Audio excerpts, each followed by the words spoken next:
Buenos días, somos 4 estudiantes de segundo de medicina aquí de la UPV y nos disponemos a diseñar un estudio para analizar la asociación entre hipercolesterolemia y el infarto agudo de miocardio. En primer lugar, decir que el infarto agudo de miocardio es una necrosis irreversible de las células miocárdicas debido a una oclusión aguda y prolongada de una arteria coronaria, además de la ruptura de una placa de arteria. Debemos tener en cuenta que el infarto agudo de miocardio y las cardiopatías isquémicas no son lo mismo, ya que una cardiopatía isquémica, es decir, que la cardiopatía isquémica engloba a un conjunto de enfermedades, de patologías. Por otro lado, saber que según la clasificación internacional de enfermedades, el infarto agudo de miocardio es también conocido como I-21. Bien.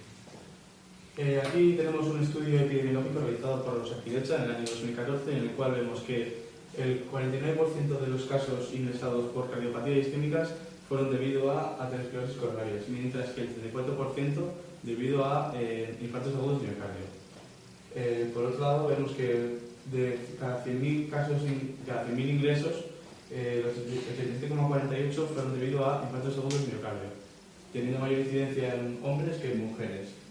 Aunque esta incidencia se repite con el paso del tiempo, ya que a partir de los 85 años las mujeres son más propensas a sufrir este infarto agudo de miocardio. Y por último, decir que el 42% de fallecimientos por cardiopatías isquémicas fueron debidas a infartos agudos de miocardio.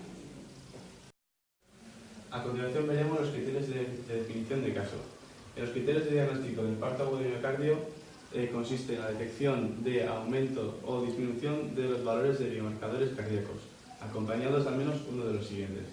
En primer lugar, tendríamos síntomas de isquemia, es decir, una disminución del río sanguíneo en el corazón.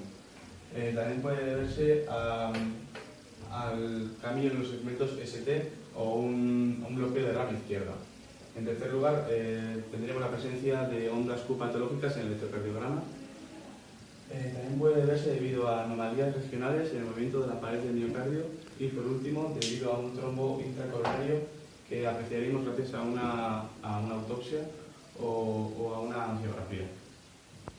A la hora de hablar del infarto agudo del miocardio hay que tener en cuenta que es una enfermedad muy común y que tiene asociados a ella una gran cantidad de factores de riesgo. Nosotros hemos realizado una pequeña clasificación de los factores que a nuestro parecer nos han parecido los más importantes. Podríamos encontrar aquellos que están relacionados con los hábitos, que serían estos 4, como por ejemplo el fumar, el alcohol, llevar una mala alimentación o llevar un estilo de vida sedentario. Luego habría otros factores que serían los antecedentes. Es decir, los antecedentes familiares, algún familiar nuestro ha tenido algún problema con esta enfermedad o si en el pasado hemos tenido algún problema con esta enfermedad.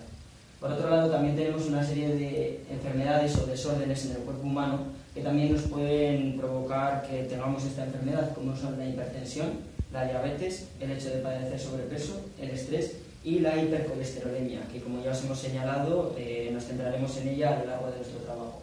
Y por último, un factor determinante que es la edad.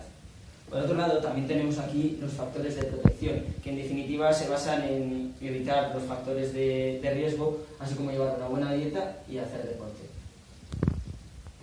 Entre los factores de riesgo que ha anunciado mi compañero Rubén, que se han presentado en una lista, nos hemos decantado por el segundo, la hipercolesterolemia, debido al gran abanico de posibilidades en el estudio que este nos ofrece con respecto al resto de los determinantes anunciados. Además, nos ofrece una serie de factores que puedan estar relacionados y que puedan resultar como compulsores de la propia hipercolesterolemia, que son estos, la obesidad y la dieta. Por eso nos ha parecido que la hipercolesterolemia es uno de los factores de riesgo más completos, ya que reunía algunos también, como hemos dicho, de los factores previamente dichos. Para el estudio que vamos a diseñar nos hemos decantado por un estudio de cohortes o de seguimiento, ya que nos permite observar la evolución de la muestra elegida y ver cómo influye el factor de riesgo, es decir, la hipercolesterolemia, sobre el riesgo de padecer un infarto agudo de miocardio. En este tipo de estudios, partiendo del conocimiento previo de la exposición, vamos a definir las muestras, individuos expuestos e individuos no expuestos. Vamos a realizar un seguimiento de las dos muestras durante un periodo de tiempo para poder comprobar una secuencia temporal de exposición a enfermedad. Es decir, queremos buscar una secuencia de causa-efecto para que podamos concretar que la hipercolesterolemia sí que es un factor de riesgo determinante del infarto agudo del miocardio. De la misma manera que nos hemos decantado por un estudio de seguimiento, hemos descartado el estudio de caso control. Ya la razón principal por qué descartamos este tipo de estudio es porque mediante este tipo de estudio no podemos calcular la incidencia de la enfermedad. Por lo tanto, tampoco podríamos calcular una importante medida de asociación, que es el riesgo relativo, RR. Después, en apartados posteriores, vamos a entrar en detalle en las medidas de asociación que emplearíamos una vez obtuviésemos resultados en el estudio que diseñamos. Además, al ser el infarto agudo del miocardio una enfermedad de la que intervienen diferentes factores de riesgo, hemos considerado que a partir de los casos de la enfermedad, realizar un estudio retrospectivo como es un estudio de casos y controles no sería la forma más adecuada de diseñar y llevar a cabo nuestro estudio. Una vez hayamos finalizado este periodo de seguimiento de 15 años, procederemos a recoger información mediante medidas de frecuencia. En primer lugar, tenemos la incidencia por grupos, que va a ser la incidencia en individuos no expuestos y por otra parte también la incidencia en individuos no expuestos. Por otra parte, vamos a tener la incidencia acumulada, que va a ser la suma de la incidencia en individuos expuestos y no expuestos frente a la población total a la que se ha seguido en este estudio. Y por último, entre las medidas de frecuencia tendremos la densidad de incidencia, que va a ser la suma de las incidencias de expuestos y expuestos divididos frente al tiempo de riesgo de la enfermedad que ha permanecido la población a riesgo de contraer la enfermedad. Por otra parte, las medidas de asociación son indicadores epidemiológicos que evalúan la fuerza con la que una enfermedad se asocia o se relaciona con un determinado factor de riesgo en este caso. Para nuestro estudio de seguimiento, una vez obtengamos los resultados tras este periodo de seguimiento de 15 años, vamos a calcular el riesgo relativo, el cual se calcula dividiendo la incidencia en individuos expuestos entre individuos no expuestos. Si una vez tenemos este resultado, vamos a interpretarlos. Esperamos obtener un valor de riesgo relativo RR mayor que 1, lo cual nos indicaría que la hipercolesterolemia es un factor de riesgo del infarto agudo del miocardio. Finalmente, las medidas de impacto son aquellas que informan la cantidad de enfermedad que es atribuible a la exposición del factor de riesgo, en este caso la hipercolesterolemia. Para el estudio de cohorte que hemos realizado, vamos a emplear el riesgo atribuible a la exposición. El riesgo atribuible a la exposición es la diferencia entre incidencia en individuos expuestos e incidencia en individuos no expuestos. Otra medida de impacto que pensamos emplear es la fracción etológica, también denominada fracción de riesgo atribuible a la exposición o riesgo atribuible porcentual. En este caso, lo que hacemos es dividir el riesgo atribuible a la exposición entre la incidencia en individuos expuestos y lo multiplicamos por 100, de modo que obtenemos un porcentaje. Para hacer el muestreo, en primer lugar, elegiremos a participantes de ambos géneros cuya edad se comprenda entre los 50 y 64 años. Nos referiremos a un número total de 100.000 individuos, la mitad de cada género.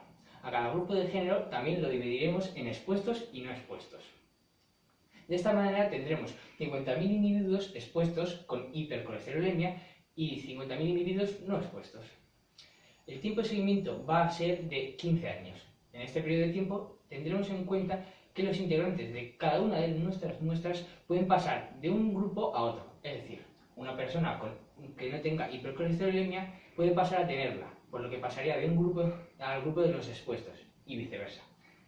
Para poder controlar esto, vamos a realizar revisiones periódicas cada año y medio, de forma de que, siendo un total de 10 revisiones en total lo que vamos a hacer. Esto es de vital importancia, ya que la población que se nos presenta no es estacionaria. Así, la información de la exposición debe seguir una metodología. Es decir, para concretar las dos muestras, expuestos y no expuestos, vamos a realizar un test diagnóstico, en el que consideraremos si los individuos están expuestos o no. Ahora voy a hablar de los sesgos que podemos encontrarnos en un estudio de seguimiento como es el nuestro. Aunque se reconoce que los estudios de cortes representan un diseño menos sujeto a error sistemático o sesgo en comparación con otros estudios, no es menos cierto que se deben tener en consideración algunas fuentes que pueden distorsionar los resultados que se deriven de estos. Se clasifican los sesgos de estudios epidemiológicos como sesgos de selección, cuando los errores derivan de cómo se constituye la población en estudio, y sesgos de información, cuando los errores se originan durante el proceso de recolección de la información, aunque también hay más, que hablaremos más adelante. Bueno, primero de todo, los sesgos de selección.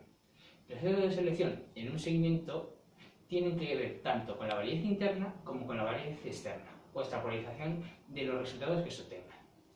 Las pérdidas en el seguimiento son justamente la principal causa del sesgo de selección, ya se trate de cohortes constituidas a partir de muestras representativas de la población, voluntarios o colectivos definidos. Después tenemos los sesgos de información, de los cuales se presentan cuando la información se obtiene de manera diferente en los grupos estudiados. Por ejemplo, cuando los participantes en un grupo expuesto son seguidos, monitorizados o vigilados de manera más cuidadosa que los participantes en un grupo no expuesto. Se introducirá un sesgo de información. Además de estos, también podemos encontrarnos con, por ejemplo, sesgo muestral, que se produce cuando el proceso de toma de muestras inserta un sesgo inherente en el estudio. Existen dos tipos de sesgo muestral, basados en las muestras que se omiten y en las que se incluyen. También tenemos el sesgo de omisión, que se produce cuando se omiten ciertos grupos en las muestras. Un ejemplo podría ser las minorías étnicas, que son excluidas o, por el contrario, son las únicas estudiadas. Y luego, por último, tenemos el sesgo de inclusión, que se produce cuando las muestras son seleccionadas por conveniencia. A la hora de realizar este estudio nos han surgido ciertas dudas sobre ciertos factores que podían interaccionar entre sí y crear confusión o interacción, como es en el caso de la obesidad. En un primer momento nosotros pensábamos que era muy lógico que una persona con obesidad tuviera más posibilidades de tener un infarto agudo de miocardio, pero sin embargo nos hemos puesto a pensarlo, ¿y si la obesidad también influye en la hipercolesterolemia? Es decir, si tanto está relacionada como con el infarto, está relacionada tanto como con el infarto de miocardio como con la hipercolesterolemia. Entonces nos pusimos a considerar si esta podría interaccionar de alguna forma con estos dos factores. Entonces nosotros nos propusimos y nos pusimos a pensar y dijimos, la hipercolesterolemia en realidad sí que se ve influida por la obesidad, es decir, una persona que tiene hipercolesterolemia es muy probable que padezca también obesidad, pero también se dan casos en los que no es por la obesidad, sino que se padece hipercolesterolemia por otros casos.